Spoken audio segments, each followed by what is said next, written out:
आज हम स्टार्ट करते हैं page number 63, rules applicable in the absence of partnership deed. The following rules are application in the absence of partnership deed. मतलब ये बताया जा रहा है कि अगर पार्टनरशिप डीड नहीं होती है या एग्रीमेंट उनके बीच में नहीं होता है तो क्या रूल्स एंड रेगुलेशन चलते हैं पार्टनरशिप में। फर्स्ट पॉइंट दिया हुआ है profit sharing ratio. Profit will be distributed equally among the partners. Profit को हम कैसे बांटते हैं, इक्वली बांटेंगे among the partners. Operation of business, every partner will have equal right in the operation of business. मतलब जितने पार्टनर्स होंगे उनको सबको राइट्स है कि वो इक्वल पार्टिसिपेट कर सकते हैं वर्किंग में। फिर दिया हुआ salary of a partner, no partner will be entitled to get salary. किसी को भी सैलरी नहीं दी जाएगी।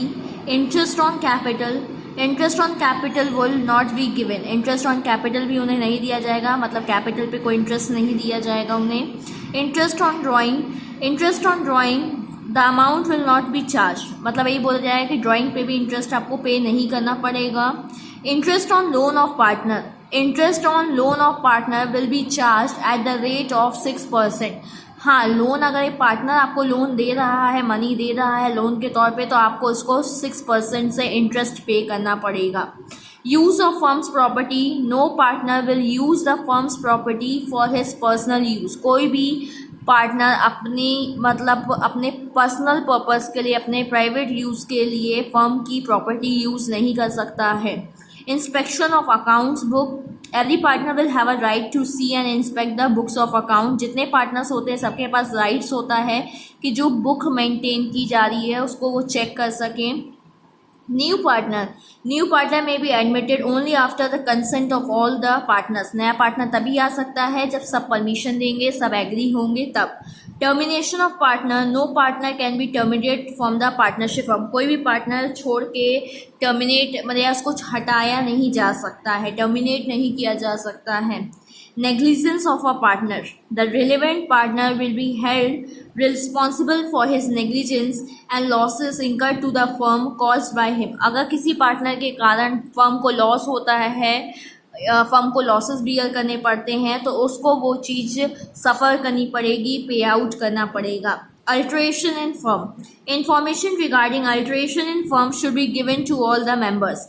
मतलब ये बताया जा रहा है कि अगर कुछ अल्ट्रेशन आ रहा है या आप बिजनेस का नेचर चेंज कर रहे हो या कुछ भी चेंजेस कर रहे हो, कोई नया पार्टनर ला रहे हो या कोई भी चेंजेस कर रहे हो, तो उसकी इन्फॉर्मेशन सब पार्टनर्स के पास होनी चाहिए। Transfer of interest, with the consent of all the partners any person can transfer his interest. मतलब जब सब सहमत हो जाएंगे, सब पर्सन के एग्रीमेंट के अकॉर्डिंग आप अपना इंटरेस्ट ट्रांसफर कर सकते हो। अब आता है dissolution of partnership firm. The dissolution of partnership becomes between all the partners of a firm is called dissolution of firm। मतलब dissolution of partnership मतलब क्या, dissolution का मतलब क्या होता है कि बंद करना। पार्टनरशिप वही बताया गया कि फर्म कब बंद होती है, जब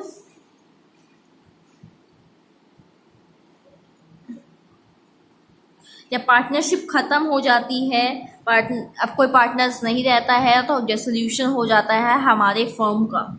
चलिए नेक्स्ट पेज में आते हैं। Dissolution of partnership and firm, दो टॉपिक होते हैं, एक होता है डिसोल्यूशन ऑफ पार्टनरशिप और एक होता है dissolution of firm. Dissolution of partnership means that some partners leave the firm but the remaining partners carry on the business.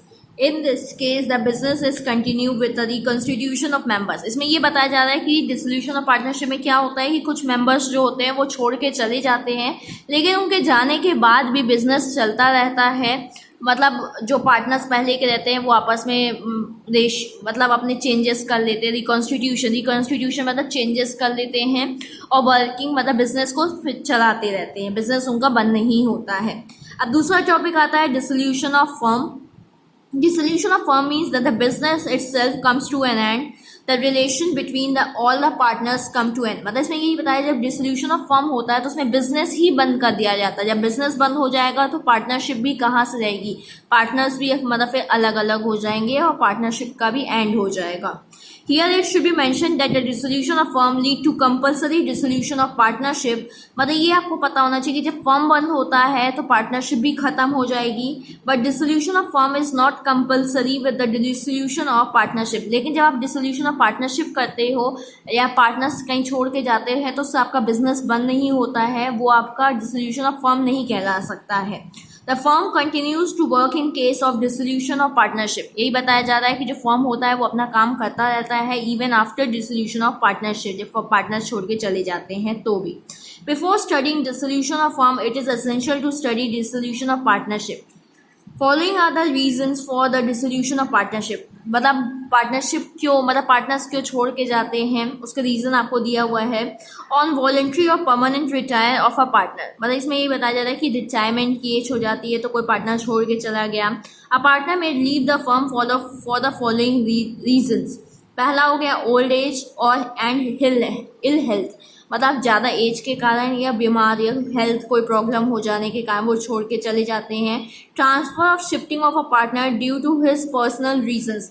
मानो उनका कहीं ट्रांसफ़र हो गया, कोई और सिटी में चले गए, कोई और कंट्री में चले गए. Commencement of similar type of business, मतलब उन्होंने सेम टाइप का बिजनेस अलग से खोल लिया हो. On completion of tenure in case of fix period partnership. और फिक्स पीरियड पार्टनरशिप के केस में मतलब वो जो टाइम लिमिट थी वो कंप्लीट हो चुकी है. On completion of work in case of particular partnership. और जब पर्टिकुलर पार्टनरशिप की बात होती है तो हम इसमें क्या होता था कि हम कोई चीज़ जैसे बिल्डिंग बना रहे तो बिल्डिंग बन गई तो वो पार्टनर्स अलग अलग हो जाएंगे. Insolvency of any partner. कोई पार्टनर दिवालिया हो गया, इंसॉल्वेंट, कोर्ट ने उसको डिक्लेयर कर दिया. Death of a partner. किसी पार्टनर की डेथ हो गई. Permanent disability of a partner. मतलब उनको मेंटली कुछ प्रॉब्लम हो गया या कुछ भी, मतलब उनको हेल्थ प्रॉब्लम हो गई. Violation of partnership deed and expulsion of any partner. मतलब उन्होंने जो पार्टनरशिप डीड के अकॉर्डिंग काम नहीं किया और फर्म्स की प्रॉपर्टी का लॉसेस किया और सब अदर पार्टनर्स का भी मतलब मिसयूज़ किया गया तो भी पार्टनरशिप ख़त्म हो जाती है. Difference between dissolution of partnership and dissolution of firm. पहला बताया गया रिलेशन. ओनली वन और more partners leave the business. Dissolution of partnership में क्या होता है, एक या एक से ज़्यादा पार्टनर्स बिजनेस छोड़ के जाते हैं.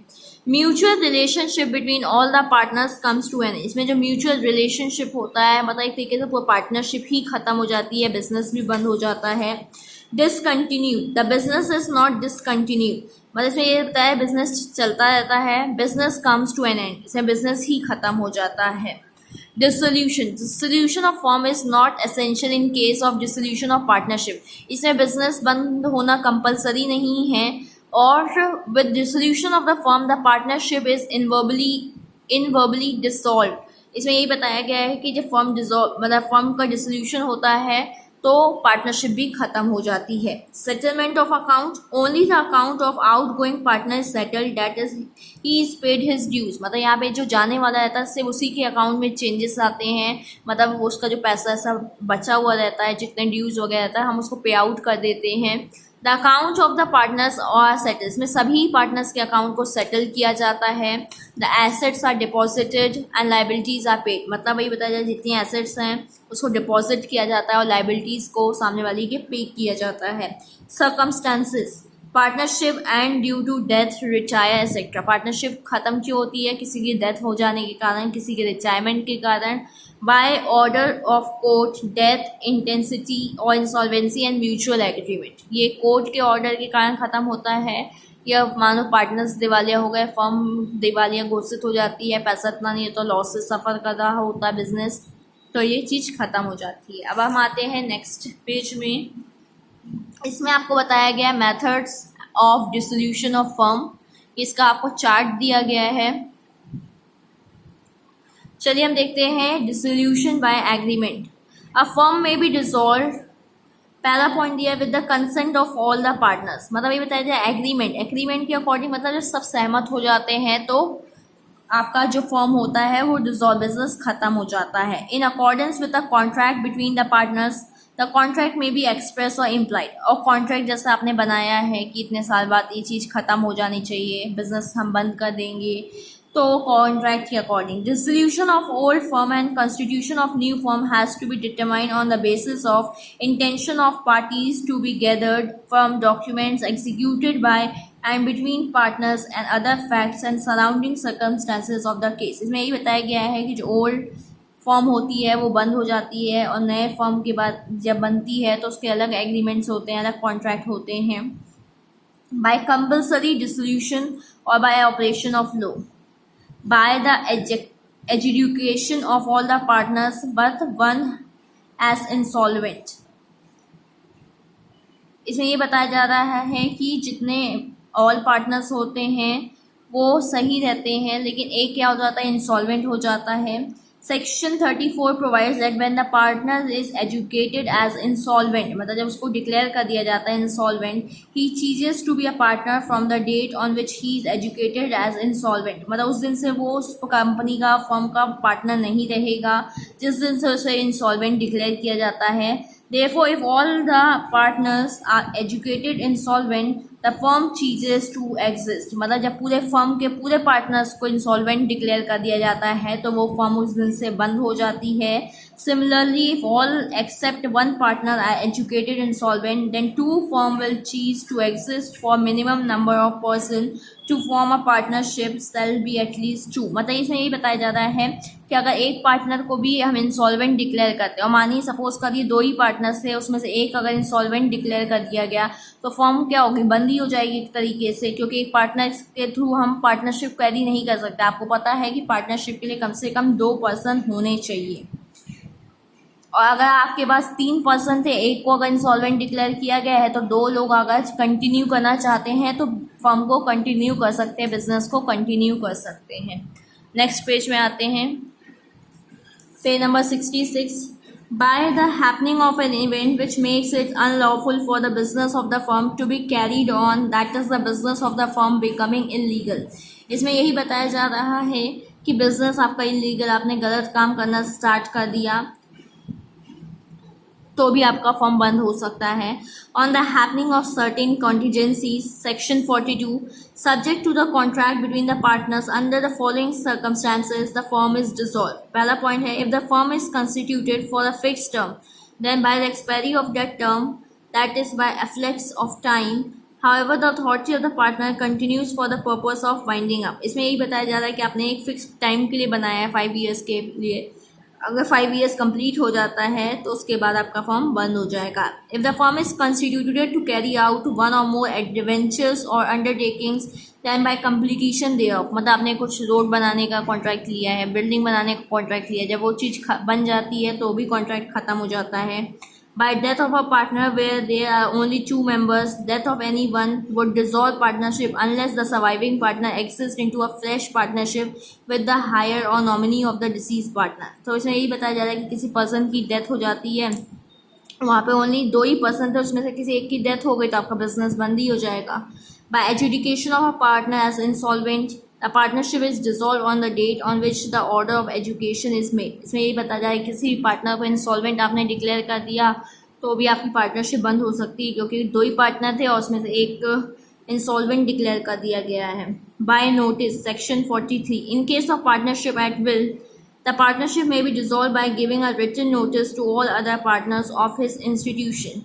The firm is dissolved from the date mentioned in the notice, or if the date is not mentioned, the firm is dissolved from the date of the communication of the notice। मतलब बताया जा रहा है partnership अगर will है तो अगर मानिए फर्म ने डिसाइड कर लिया है कि वो बंद होने वाली है, तो आपको क्या करना आता है कि आप जितने भी पार्टनर्स हैं सबको रिटन नोटिस भेज दो और उसमें डेट मेंशन कर दो कि इतने दिन के बाद हमारी पार्टनरशिप नहीं रहेगी, हमारा बिजनेस ख़त्म हो जाएगा।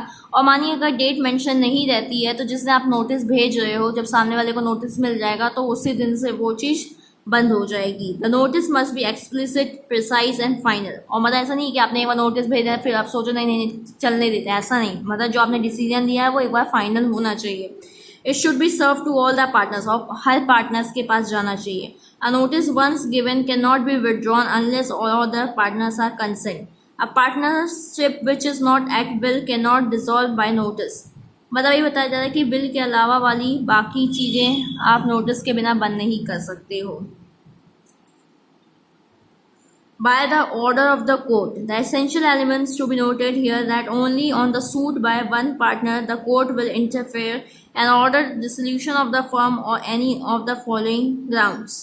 by insanity of a partner. Insanity or lunacy of a partner as a rule does not dissolve the firm, but any other partner or nearest friend of a unsound partner may file a suit against him asking him for dissolution of partnership on the ground that a partner has become insane or lunatic. If the court is satisfied regarding the permanent incapacity of a lunatic partner to perform his part of the contract, dissolution may be ordered. इसमें ये बताया जा रहा है कि अगर कोई person किसी की मेंटल कंडीशन ख़राब हो जाती है, कोई पागल हो जाता है, लेकिन अगर उसके बाद भी वो अपना बिजनेस कंटिन्यू करना चाहता कर सकता है, लेकिन उसके साथ का जो पार्टनर है वो उसके ऊपर केस कर देता है या कोर्ट में फाइल कर देता है कि अब हमें इसके साथ बिजनेस नहीं करना है, ये परमानेंटली मतलब अपने इसने मतलब मेंटल पोजीशन या मेंटल कंडीशन इसने लॉस्ट कर दी है, तो वो चीज़ बंद हो सकती है पार्टनरशिप.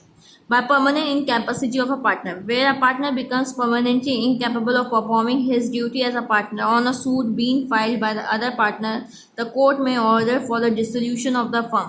मतलब इसमें यही बताया जा रहा है कि कोई पर्सन इनकेपेबल हो जाता है, एक्सीडेंट हो जाता है या वो काम करने की कंडीशन में नहीं रहता है, तो एक पर्सन उसके लिए केस कर सकता है कोर्ट में कि अब हमें बिजनेस को या फर्म को बंद करना है, तो तब से भी फर्म बंद हो सकती है. By misconduct of a partner, where the partner is guilty of his conduct which is likely to affect prejudicially the carrying on business of the partnership, it would be on the ground for the other partner to file a suit and gather order for dissolution of partnership. इसमें यही बताया गया है कि मानिए वो person या कोई पार्टनर बहुत गलत काम करने लगा हो, मतलब प्रॉपर्टी जो बिजनेस की है उसको मिसयूज़ करने लगा हो, तो एक पार्टनर उसके ऊपर केस कर सकता है और इस तरीके से पार्टनरशिप आपकी ख़त्म हो सकती है.